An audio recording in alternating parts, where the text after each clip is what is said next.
Good afternoon, Tobago. Good afternoon to the wider community of Trinidad and Tobago. And of course, special afternoon to members of the diaspora who might be tuning to us even as we go live across all of our platforms. You are seeing me twice in one day, members of the media, so I know you might be happy about that.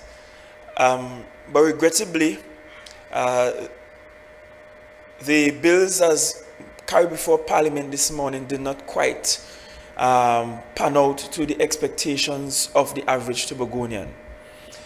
You know, we have been at this for a very, very, very long time. And it seems deliberate that the central government from time to time will just never, ever get this right. And I want to explain why we are here, because I expect very much that in the approaching silly season, that some silly people will try to spin this all over the place. And I want to have a very frank, perhaps a brutally frank conversation with you. You see, somewhere in 2020, the recent iteration of bills popped up. And those came up because post 2013, when the Prime Minister then, Mrs. Pesabisesa, brought some bills and Tobagonians rejected those bills, former Chief Secretary Mr. London and a bipartisan team and the House of Assembly sent bills down to Parliament, essentially asking of the Parliament to codify this into law so that Tobago will actually have the kind of autonomy and, more importantly, that right to self-determination. Prime Minister Rowley sent this matter to the Joint Select Committee. By the time it got to the Joint Select Committee, several elements of what Tobagonians said they actually wanted just did not make their way into the documents before the GSC. In 2021, after much conversation, but not enough conversation with the actual Tobagonians and the people on the ground, the government decided on the cusp of the THA elections to hold their hands. And it was believed then that given the minority report coming out of the GSC identified as a fact that they did insufficient consultation in Tobago. Insufficient. They did a few, but what they did was highly insufficient. They did not actually speak sufficiently to the people on the ground in Tobago. And so we all believe that, look, in 2021, this pause was to allow the JC to do some more consultations on the ground. That did not happen. And last week, Thursday, we saw that this matter was on the order paper for debate on Monday. I mean, something as massive as this, I don't understand why the date for its debate wasn't announced months ago. It was not. When it came last week, Thursday, to bring it in the House on Monday, in hopes that Tobagonians will blindly say yes to these bills. Now, when we look at these bills, we have determined as a logical position that we should have some amendments and go before the House. In fact, I have been consistent in saying, let's not start the process all over again. Let's amend what was proposed before the House, come to some middle ground between what Tobagonians want and what the central government wants to give, and then return to the House. Notwithstanding, last week, Thursday thereabout, the order paper was released by the clerk of the Parliament, and we saw that they were debating this matter today, Monday. This morning, Monday.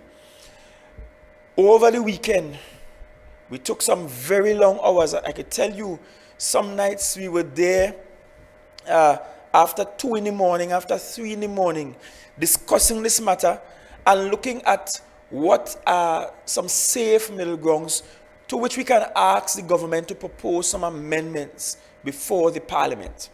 Admittedly, we only got those through to the Prime Minister and the opposition leader this morning.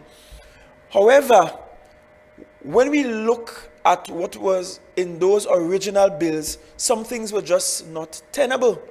And I'll give you one example.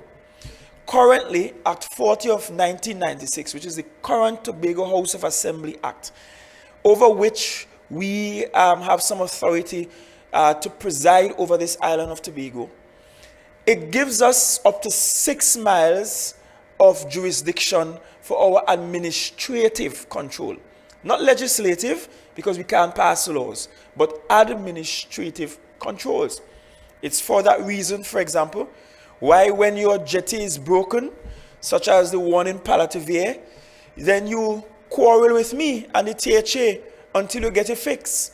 It is for that reason when we look at the marine park in Bokwan, we try to manage it so that people don't mash it up and that it doesn't get destroyed completely.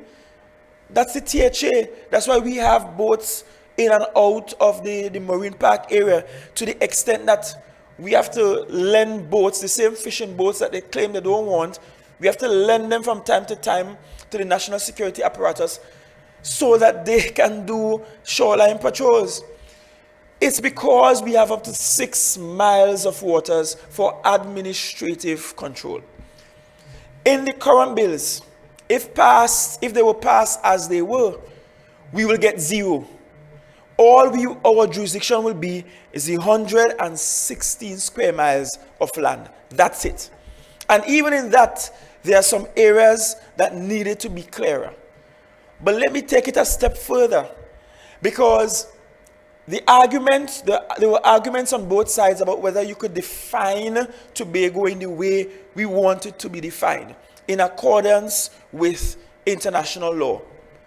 But guess what?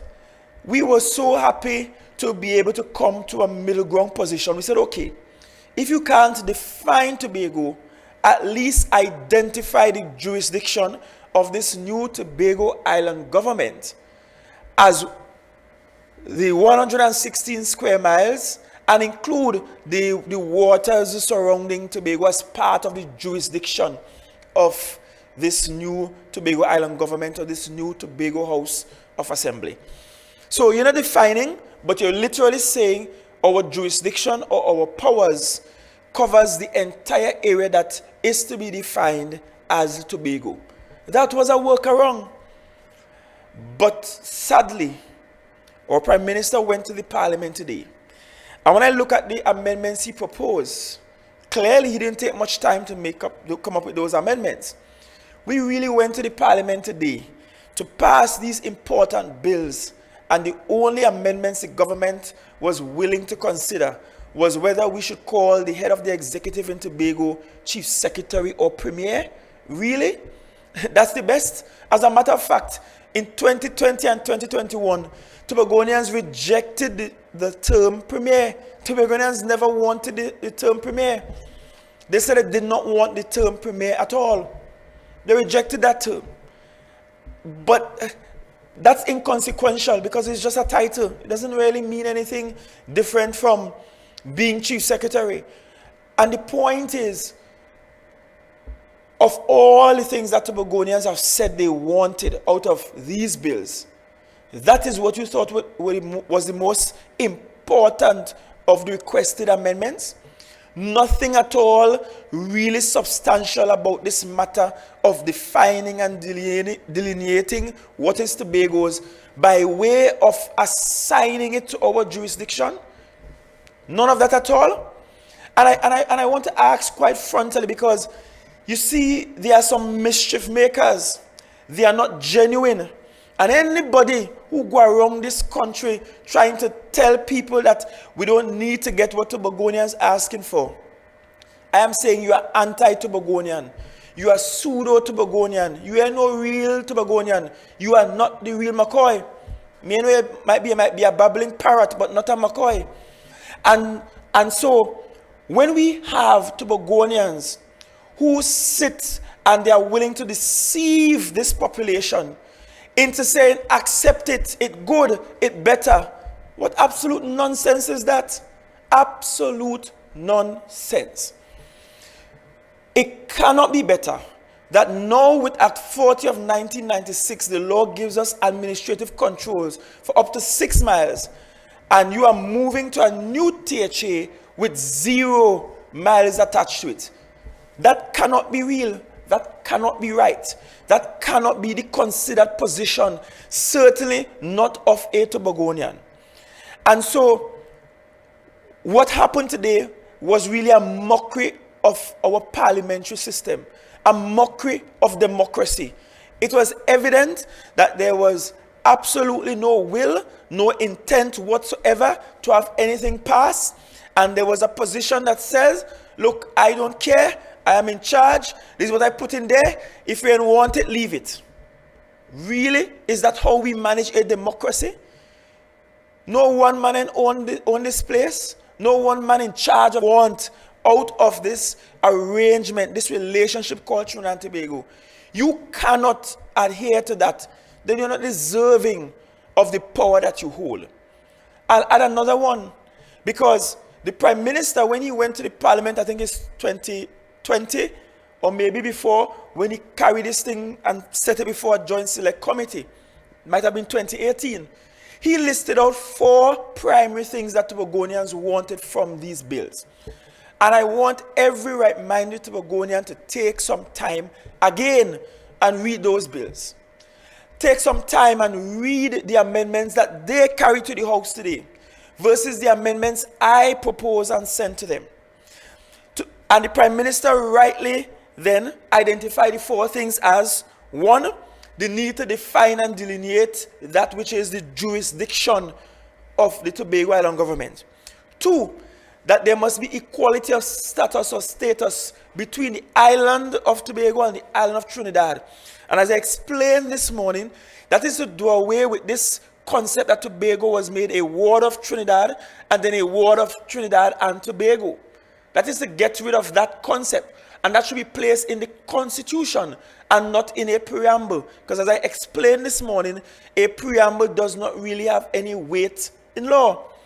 Thirdly, a federal type system. So we are looking for an arrangement where the government of the island of Tobago is determined by the people of Tobago, its structure is determined by the people of Tobago, and it can pass laws that will take care of the broad physical boundaries that is Tobago's. And the 4th area was to give the people of Tobago the right to pass laws and to have authority over every aspect, every matter that treats with Tobago's socio-economic and cultural development. Tobagonians have not even made noise for international relations matters. Tobagonians didn't even make noise, a whole lot that is, for national security or border security.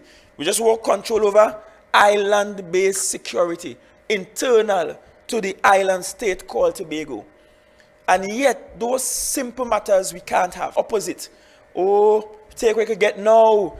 This is substantially better than what you have. Take it, you'll get more money. Nonsense. We live in a world where several territories, including territories run within the context of their individual territory and in the context of United Kingdom. You go to Canada and you look at how their provinces are situated, how they are organized, what is happening in Nova Scotia, and the fact that they even have authority over waters within or defined as part of their province. And then we come to Trinidad and Tobago and we have big people talking nonsense about, well, we can't do that now, we must take some time to get there.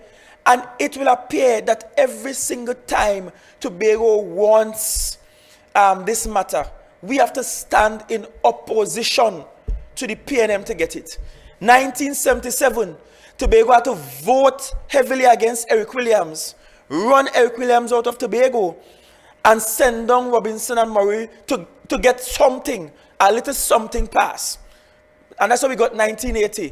1996, again, it wasn't PNM that Tobago voted for to get it. And then now we come again, and who do we stand in opposition against to get these simple matters? And what I don't understand is that we have Tobagonians who are members of cabinet. We have Tobagonians, well, a Tobagonian of some kind as the head of the cabinet, and still we find ourselves struggling to get this matter. In Tobago, we say when your own dog bites you, it'll be worse than when your neighbor dog bites you. Because your own dog is the one you just be fattening with food from your kitchen. So when your own dog bites you, it'll be worse.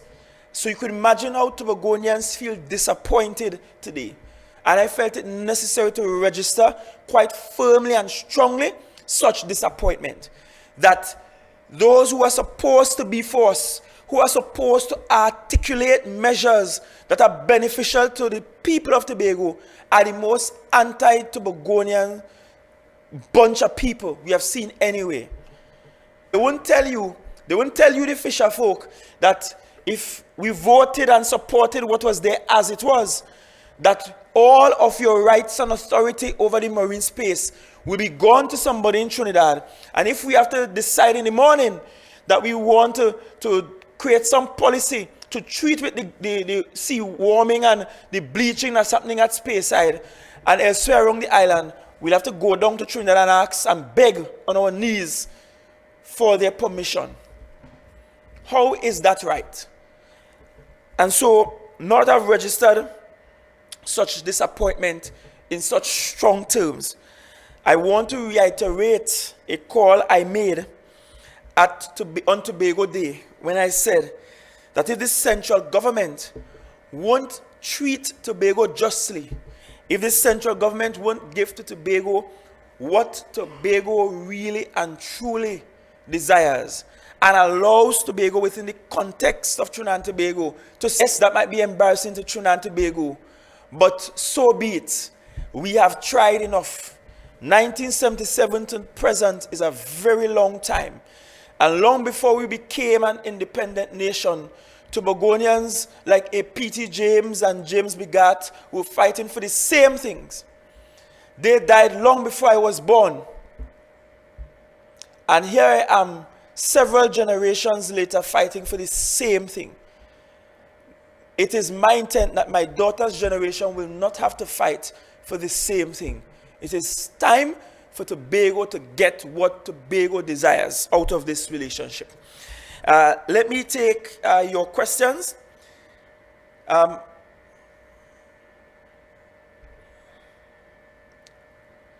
I see a question just came in from Elizabeth Gonzalez of Guardian Media. She said, leader of government business Camille Robinson Wages informed the House that all concerns, proposals previously raised in the letter signed by the late Dr. Charles and yourself have been addressed and resolved. That's not accurate. I can tell you that that's not accurate, because one of the issues we raise is the issue of defining and delineating the boundaries of Tobago. And number two, the Prime Minister said that you sent a WhatsApp message with recommendations just minutes before the sit-in. Were any efforts made to present the recommendations or concerns to the Prime Minister any time before? We only learned on Thursday, Mr. Prime Minister, sir, that you were bringing this bill to the House for debate on Monday. So we spent the weekend pulling them together, and because I felt it will take too long to go through an email, I did something that I haven't done for more than a year. Sent you a WhatsApp. More than a year I have not WhatsApped you, but I sent you one this morning. There seemed to be an impression that the recent recommendations you submitted differ from those outlined in the letter co-signed by Mr. Charles and yourself. That is not true. That is untrue. Now that the bills have been rejected, what are your next steps? Some commentators suggest the bills might not return to Parliament in our lifetime. How do you respond to that? I respond to that by saying to Tobagonians that we need to send 2 standalone MPs down to Trinidad who are not part of any cabinet anywhere, like Robinson and Murray, so that it will return to the Parliament in our lifetime. We'll ensure of that, right? We don't need to join up with no party anywhere, be part of no party anywhere. Let us send 2 standalone MPs straight to the Parliament, and they will advocate and they will raise this matter and responsibly take it through the Parliament. The end of the proposed amendments raised today come close to addressing the non-negotiable items you highlighted earlier today. No, all they talk about is chief, second premier. That was a non-issue, a significant non-issue. How soon will you see you starting the process to officially reach out to the international community to make a case for autonomy? almost immediately. Ms. Douglas, TTT News. Pleasant afternoon, Chief Secretary Augustine. Just piggybacking on one of the questions with regard to the timing of the amendments being shared.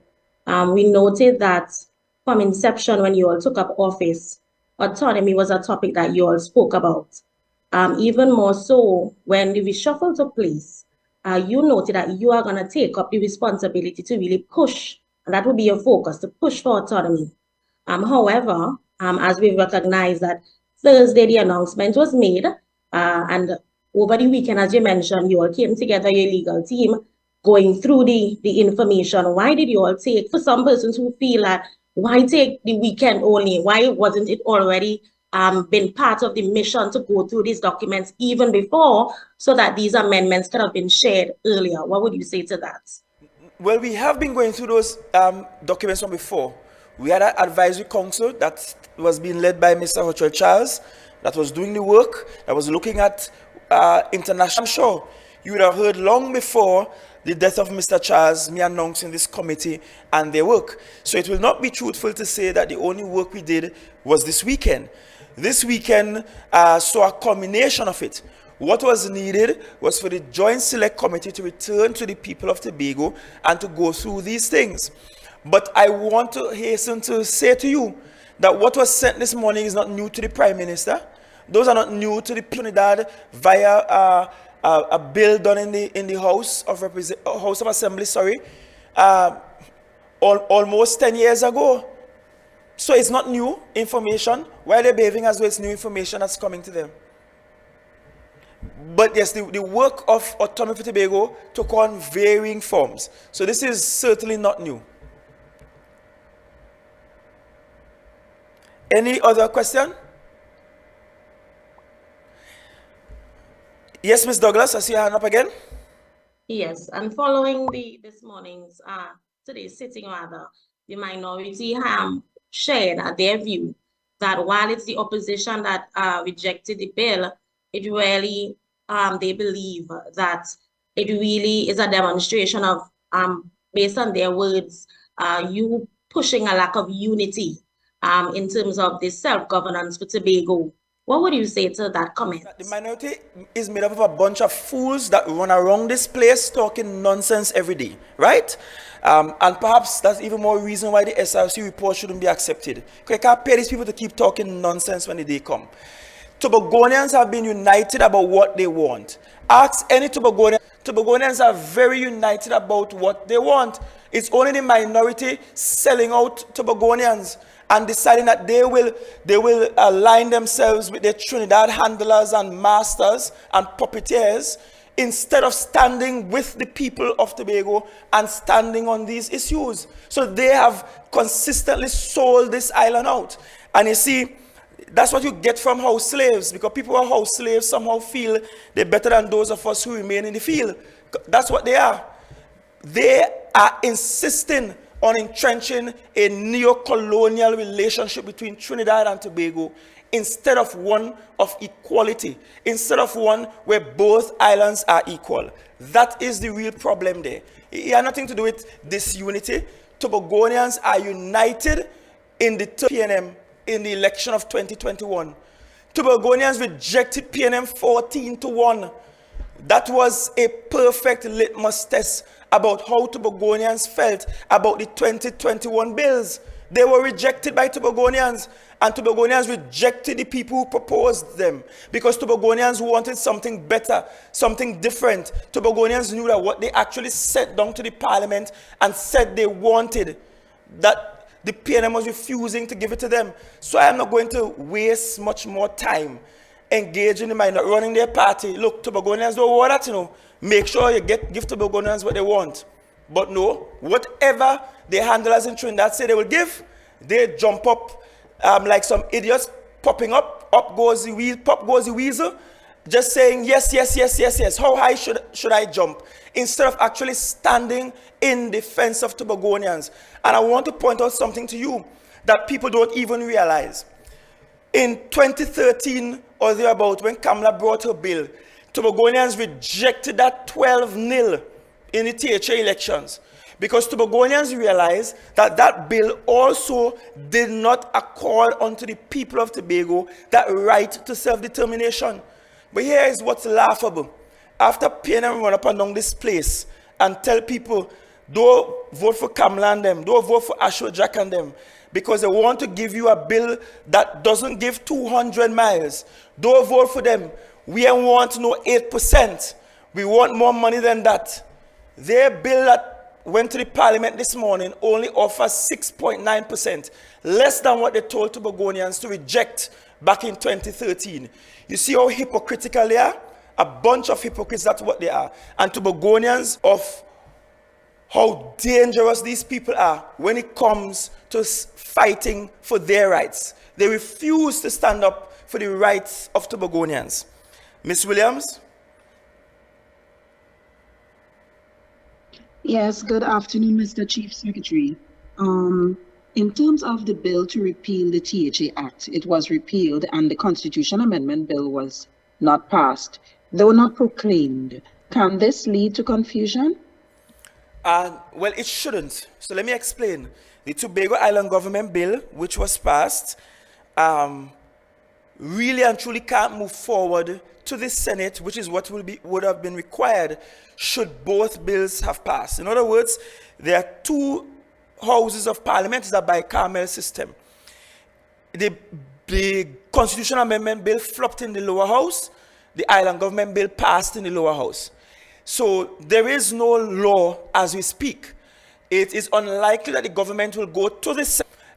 Really and truly is dependent on the Constitutional Amendment Bill for it to make sense. So essentially, this brings the process to an end. So it's a far cry from a proclamation of an act. If anything, the government will have to come back with either a brand new or a Tobago Island Government Bill with further amendments, given that the Constitutional Amendment failed. So it shouldn't cause any confusion. I want to thank you all members of the media. At Tobago, we continue this fight. And as I indicated to you, the fight may not be over today, but I'm certain that I will see it over in my lifetime. Thank you, and God's richest blessings.